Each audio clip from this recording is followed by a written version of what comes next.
So we are now going to have the first of two sessions on smart cities, which obviously is a topic that is of very great interest here in Dubai. We're going to, in the first session, as with the previous one, we're going to have three speakers. Each will speak for about 15 minutes, and then we'll do a panel discussion. The first of those speakers is Engineer Fahed Alhammadi, who is the Acting Assistant Undersecretary for Green Development and Climate Change, the Ministry of Climate Change and Environment. Engineer Fahed.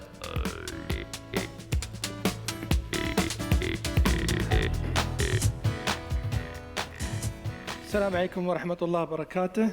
A very good morning to all of you, and it is with a great pleasure to join you here today. As I enter the plenary here, I saw a lot of robots. Then I said, oh, I didn't brought my robot with me. So I will consider this is my robot, which will assist me through the presentation that I will take you today. Climate change is one of the most pressing issue currently facing the international community. And in my presentation, I hope I will be able to highlight the impact of climate change in UAE and what UAE has done in order to become more resilient with the threat of the climate change that we are going to experience in the future.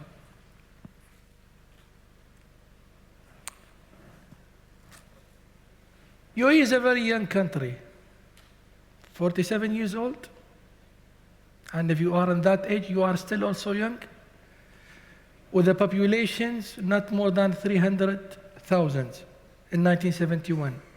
Our people lived in a desert environment and managed their day-to-day living with minimal resources, depending heavily in fishing and bird diving. And there were limited economic opportunity during that period. These are photos taken from Dubai. I think the bottom photo is Arras and Dera area. It was taken in the mid-60s. And you look at the typical houses, very small communities living nearby with limited resources while depending heavily in fishery and bird diving. The discovery of the oil in Abu Dhabi late 50s and later on in Dubai in late 60s dramatically transformed the society and economy. Oil revenues were used to set up a modern infrastructure and drive new industries such as tourism, trade, transport, and manufacturing. And it's really create a big transition in our way of living from that period to the current. So, if we look at our economic growth, in 1973 it was about $3 billion. And today, we speak about $414 billion, and 138-fold increase in just 4 decades. And in recent session I attended in one of the Latin American country, when I presented the two photos, I was being asked by the audience, is this a real photo? Then I found it very difficult to answer. If someone will ask me the similar questions, I would ask him to look out from the window outside so he can realize if it is real or not. According to the Global Competitive Report 2017 and 18 issued by the World Economic Forum, the UAE was placed 5th globally in the infrastructure pillar. Under the pillar, UAE was ranked first globally in the quality of the road, and third globally in the quality of air transport infrastructure, and fourth globally in the quality of port and transport infrastructure. Our advanced infrastructure has been a strong enabler for major industries such as tourism, trade, and helping them register unprecedented growth. With the development we have experienced, there are unwelcome guests who does not respect borders titled climate change. And I'm sure that many of you has witnessed or sensed the change we have experienced in the past few years, especially summertime, where the temperature almost or exceed the 50 degrees. In certain area of UAE, like Mizera in 2018, during July, the temperature has reached 51.5 degrees. And the future projection of the climate change around this region, it's given indication that temperature will increase and increase. And that will create a new challenge for the next phase of development or the countries is going to go through. So we have already experienced an increase of likelihood of extreme weather. So there is less rain is happening in UAE, but the frequency is high. So we said مطرة عن شهر أو عن سنة. This is what we have experienced, and I'm sure recently you have heard of the cyclone Kayar, and now cyclone Maha is coming on the way following Kayar, and we don't know where is the direction going to happen, which is something we haven't experienced in the past, but these are an indications of the climate change which considered as a threat for the future infrastructure. And are we going to be able to cope up with the change that we are experiencing of the climate change or not? This is a question that I will try to answer in my next slide. So how UAE is addressing climate change? In 2016, the Ministry of Climate Change and Environment was formed with a mandate to combat climate change, as well as manage all international engagement concerning climate change. It was smart movement and tactic from the government to have allocated ministries fully dedicated to look after climate change topic. Our efforts are guided by strategies to set targets and achieve those targets with a time frame and structured framework. A year later on, in 2017, we have announced the National Climate Change Plan for UAE 2050. It is a roadmap for UAE. Where do we want to be in the next 20, 30 years, and what are the priorities that we need to focus on them when it comes to the climate change? Similarly, 1 year later, or within the same year, UAE National Energy Strategy 2050, which is more looking after mitigation and how we can reduce the emissions from the energy and other sectors with the increased populations. So climate change is it's about two topics: mitigation and how we can reduce the emissions. Today, UAE shares from the global emission less than 1% of the total emissions, but regardless what effort we do, even we go for zero emissions, the climate change is happening, so that means we need to adapt the change, which is a key component of the National Climate Change Plan, which the Ministry of Climate Change is really focused on the past year and the upcoming year, and I will share some example. When we developed the National Climate Change Plan, we didn't develop it from zero, but it was built up in our green growth strategy, the green agenda, but it has three main components. We need to manage our greenhouse gases while we are sustaining our economy.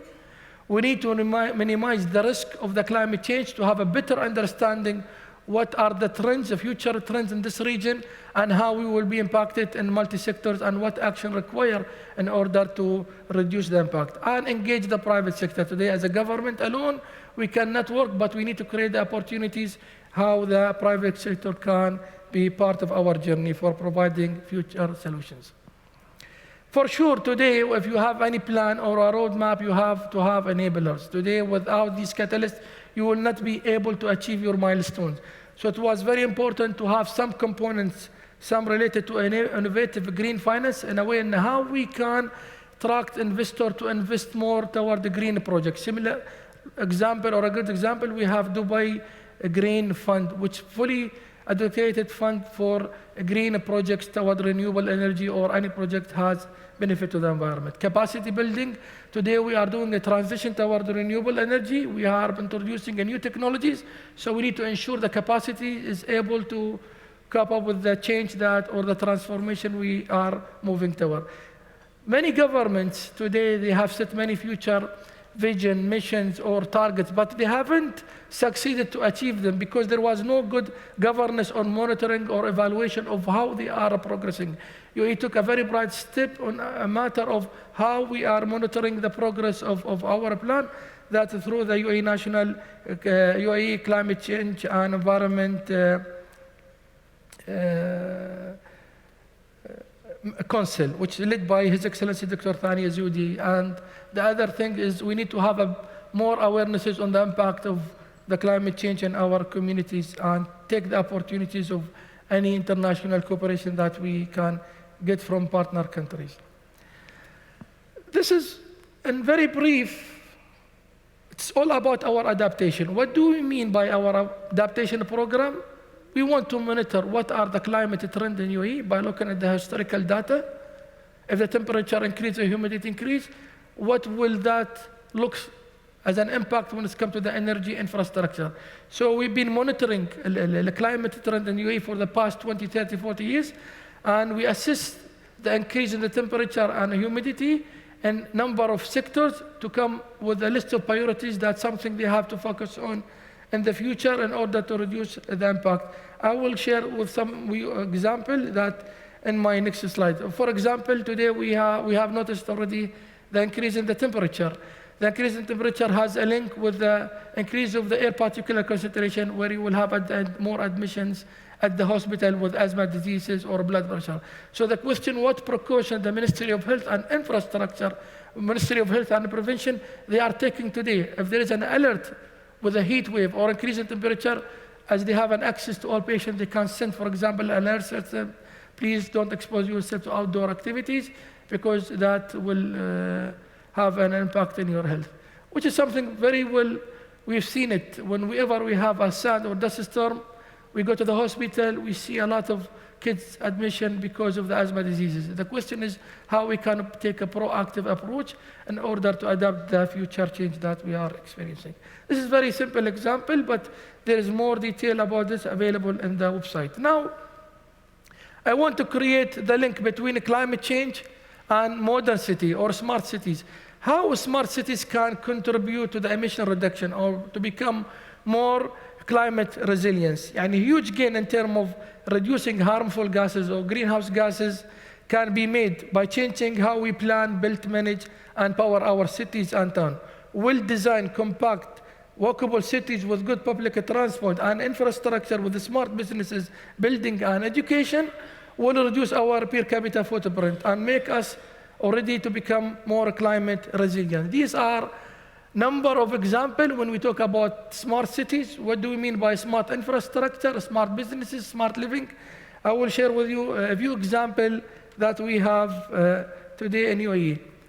First one, I think we'll talk about smart government. Smart government is not only about providing e-services, where you can do things remotely from your home rather than visiting the offices, but also as a message is that many governments, as I indicated earlier, had failed to achieve their future targets or mission or scenarios for achieving their strategies because they didn't have a detailed plan on how to achieve their future targets or understanding the challenges, because every decade and year we're experiencing new challenges, as we have already noticed around the region.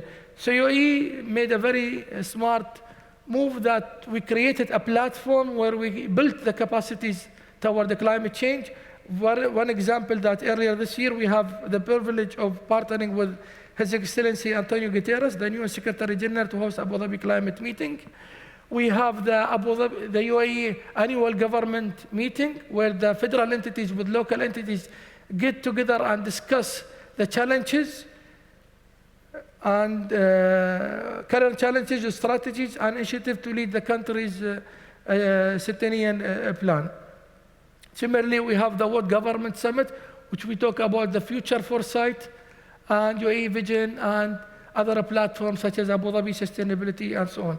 I mean, having that combination is really help or assist the government to achieve their future targets in terms of achieving their plan or strategies.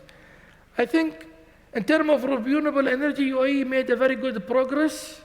The energy diversification is a key of reducing our greenhouse gases and ensure our climate action efforts are on track. These are two examples of renewable projects in UAE. One is Noor Abu Dhabi with 1 gigawatt, and the other one, Sheikh Mohammed bin Rashid Solar Park. With the energy strategies of achieving 50% of renewable energies or clean energy by 2025 can be translated on the land where we go and invest more in toward renewable energies. With the increase of the population, for sure we need to adapt and support the sustainable living. UAE making a headway of establishing communities where sustainability is becoming a way of life.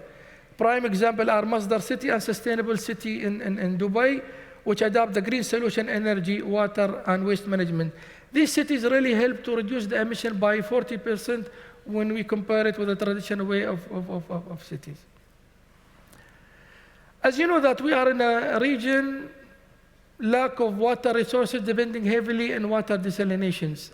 And when it's come to the climate change, it's an opportunity for every sector to take advantage of it. For example, an Emirates airline, it's not only about aviations, but innovations and taking every opportunity accessible to them from future challenges and climate change. I'm not sure if you are aware that Emirates catering company per day, they are producing about 220,000 meals. And I'm sure, which serve their passenger other flights. And I'm sure portion of the meal will be salads. And you can imagine about 80% of our foods being imported from globally, from Australia and New Zealand. But there is a need to introduce something locally. But going with the typical way of farming is not going to help. But the Emirates airline with the 40 million projects changed the way of how we are doing farming in the regions, which is going to produce about almost 3 tons of herbicide-free site and pesticide-free leaf green per day. They decided, I think, to have a theme in their next phases. I think the project will be 4 phases. The third or fourth phases will be available in the market, where the product will be labeled and it will say, please don't wash before eating. Because the technology that we'll be using in the agriculture, in the vertical farming, it will not involve a human contacts.